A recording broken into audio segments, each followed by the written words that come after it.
আমার এলাকায় ফেসবুক ব্যবহার করে এখন হাজার হাজার ডলার আমাদের ছেলেমেয়েরা ইনকাম করে। প্রকৃতি আমাদের এলাকায় অনেক কিছু দিচ্ছে।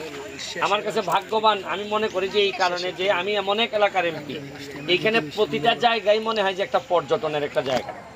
আমি একটা জায়গায় আসছি, এটা হচ্ছে গিয়ে পানছড়ি ইকো রিসোর্ট, কিন্তু ইকো রিসোর্ট এখনো কিছুই করা হয় নাই। এটা প্রায় 28 একর জায়গা, এটা পর্যটনের জন্য মানে পরিপূর্ণভাবে প্রস্তুত। আপনারা আমি কি বলবো যে যদি এই জায়গায় আসেন, এত নীরব, বিশেষ করে তাঁবু দিয়ে যদি আপনি থাকতে চান, মানে এত নীরব এবং চারদিকে প্রকৃতি। আপনি দেখেন যে প্রকৃতিটার একটু দেখাও ভালো করে, হ্যাঁ দেখাও, এখানে সূর্যাস্তটা দেখাও, হ্যাঁ আস্তে আস্তে দেখাও আর একটু, হ্যাঁ হ্যাঁ আপনারা দেখেন এই যে এই সাইডটা দেখেন, ওই যে এবং ওই পাশটাতেই কিন্তু আপনি আবার ওই পাশটাতেই দেখেন চা বাগান। চা বাগানের পাশেই এইরকম একটা মনোরম পরিবেশে অনেক প্রতিদিন বিকালে এখানে পর্যটক আসেন। এখনও কিন্তু পর্যটনের কোনো কাজই শুরু হয় নাই, খালি জায়গা পড়ে আছে। খালি জায়গাতেই যে কী সম্ভাবনা, আমি এই ভিডিওর মাধ্যমে এমপি হিসাবে সরকারি অথবা প্রাইভেট যারা ইনভেস্ট করতে চান পর্যটনে, আমি আপনাদেরকে দাওয়াত দিব যে আসেন দেখে যান আমাদের এলাকায়। এটা হচ্ছে গিয়ে চুনারঘাট উপজেলার 5 নম্বর ইউনিয়নের জায়গাটার নাম হচ্ছে গিয়ে পানছড়ি ইকো রিসোর্ট। এটা বলে সবাই চিনে এবং মাত্র 1 কিলোমিটার রাস্তা, যেটা এখনও এই ইটসলিং আছে। এটা আমি এমপি হিসাবে আগামী কয়েক মাসের মধ্যে এই জায়গাটা পাকা করে দিব।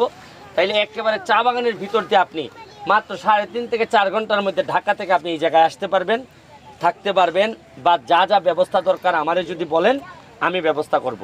আমি এখানে একজন টুরিস্ট আসছেন, হ্যাঁ পর্যটক আসছেন, তার সাথে একটু কথা বলতে চাই। হ্যাঁ ম্যাডাম একটু আসেন প্লিজ।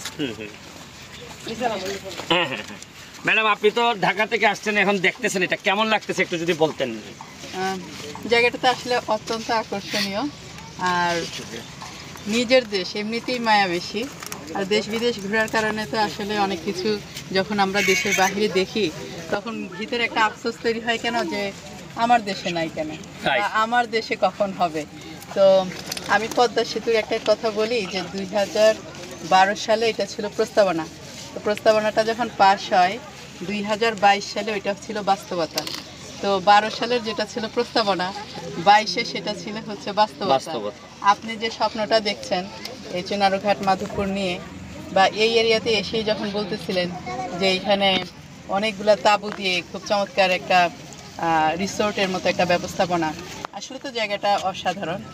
কিন্তু আমি জানি যে এই যে আপনার স্বপ্ন, তারপর যদি এটা মানে প্রস্তাবনা আকারে পাশ হয়, এটাও একটা সময়ের আবর্তে এটাও বাস্তবতা হবে পদ্মা সেতুর মতোই। কিন্তু আমার আপনাকে একটা কথা বলার, আপনি আপনার আম্মুকে বলবেন সেজন্য আপনার জন্য এই বলে দোয়া করে আপনার জন্য বার্ধক্যজনিত স্বাভাবিক মৃত্যু হয়। না না না না, কারণ বার্ধক্যজনিত স্বাভাবিক মৃত্যু এই জন্য আপনাকে দেশের লোকের অনেক দরকার। না আমি জানি না, আমি আসলে এই ভিডিও থেকে বিদায় নেওয়ার আগে আপনাদের সবাইকে দাওয়াত দিয়ে নিচ্ছি যে আমার কাছে মনে হয় আমার যতটুকু সক্ষমতা আছে, প্রতিটা এলাকারই কিছু না কিছু বৈশিষ্ট্য থাকে, এই কারণে এলাকাটারও অনেক দূর নিয়ে যাওয়া যায়। আমার আশেপাশে যে ছেলেগুলো আছে, বাচ্চাগুলো আছে, আপনারা দেখতেছেন, এদেরকে অর্থনৈতিকভাবে দাঁড় করানো এমপি হিসাবে আমার দায়িত্ব। আমি যদি এখানে একটা পর্যটনের একটা ভালো কিছু করতে পারি, তো এই এলাকার মানুষগুলো অর্থনৈতিকভাবে সমৃদ্ধ হবে। এদের এই 4 লাখ টাকা 5 লাখ টাকা খরচ করে সৌদি আরব যাওয়া লাগবে না, কুয়েত যাওয়া লাগবে না।